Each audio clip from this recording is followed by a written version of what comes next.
നന്ദന. ഞാൻ 3ാം വർഷ BSc agriculture വിദ്യാർത്ഥിനിയാണ്. ഞാൻ തിരുനെൽവേലിയിലെ ജോയ് യൂണിവേഴ്സിറ്റിയിലാണ് പഠിക്കുന്നത്. ഞാൻ ഇപ്പോൾ നിൽക്കുന്ന മുളക് കൃഷിത്തോട്ടത്തിലാണ്.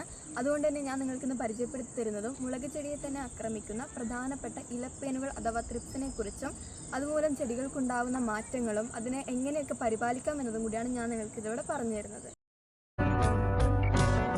അടുത്തതായി ഇലപ്പേനുകളുടെ ആക്രമണം മൂലം ചെടികൾക്ക് എന്തൊക്കെ മാറ്റങ്ങൾ ഉണ്ടാവുന്നതെന്ന് നമുക്ക് നോക്കാം. ഇവിടെ രോഗം ബാധിച്ച ഇലകൾക്ക് ചുളിവുകൾ ഉണ്ടാവുകയും അതുപോലെ തന്നെ ഇതിൻ്റെ ഇലകൾ മുകളിലോട്ട് ചുരുണ്ട് നിൽക്കുകയും ചെയ്യും. കൂടാതെ തന്നെ ഇതിന് നീളമേറിയ ഇലഞ്ഞെട്ടുകളുണ്ട്.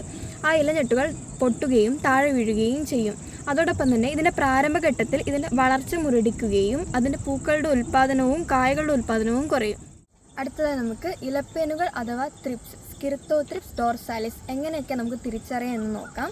ഇതിന് 2 സ്റ്റേജാണുള്ളത്, നിംഫ് ആൻഡ് അഡൾട്ട്. നിംഫ് സ്റ്റേജിൽ ചെറുതും രേഖീയവും ദുർബലമായ ശരീരവും അതോടൊപ്പം തന്നെ മഞ്ഞ നിറത്തിലുള്ള വരകളും നമുക്ക് ശരീരത്തിൽ കാണാൻ പറ്റും.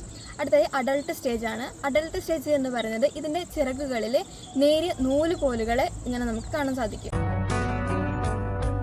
അവസാനമായി നമുക്ക് ഇതിനെ എങ്ങനെയൊക്കെ പരിപാലിക്കാമെന്ന് നോക്കാം. ആദ്യം തന്നെ അഗത്തി അഥവാ സെസ്ബാനിയ ഗ്രാൻഡിഫ്ലോറ എന്ന ചെടി നട്ട് വളർത്തി ഇതിന് തണൽ നൽകാം. ഇത് ഇലപ്പേനുകളുടെ പെരുപ്പം നിയന്ത്രിക്കും. കൂടാതെ തന്നെ ഈ ചെടികളുടെ മുകൾ വശത്ത് വെള്ളം തളിക്കുന്നതായിരിക്കും അനുയോജ്യം. അതോടൊപ്പം തന്നെ ഇവിടെ നമുക്ക് വിത്ത് സംസ്കരണ രാസവസ്തുക്കൾ ഉപയോഗിക്കേണ്ടതുണ്ട്. കൂടുതലായി ഉപയോഗിക്കുന്നത് ഇമിഡാക്ലോപ്രിഡ് എന്ന രാസവസ്തുവാണ്. ഇത് 1 കിലോ വിത്തിന് 12 ഗ്രാം എന്ന തോതിലാണ് നമ്മൾ ഉപയോഗിക്കേണ്ടത്. കൂടാതെ ഫിപ്രോണിൽ അല്ലെങ്കിൽ തൈമെത്തോക്സം എന്ന കീടനാശിനി ഉപയോഗിച്ച് നമുക്കിതിനെ നശിപ്പിക്കാവുന്നതാണ്.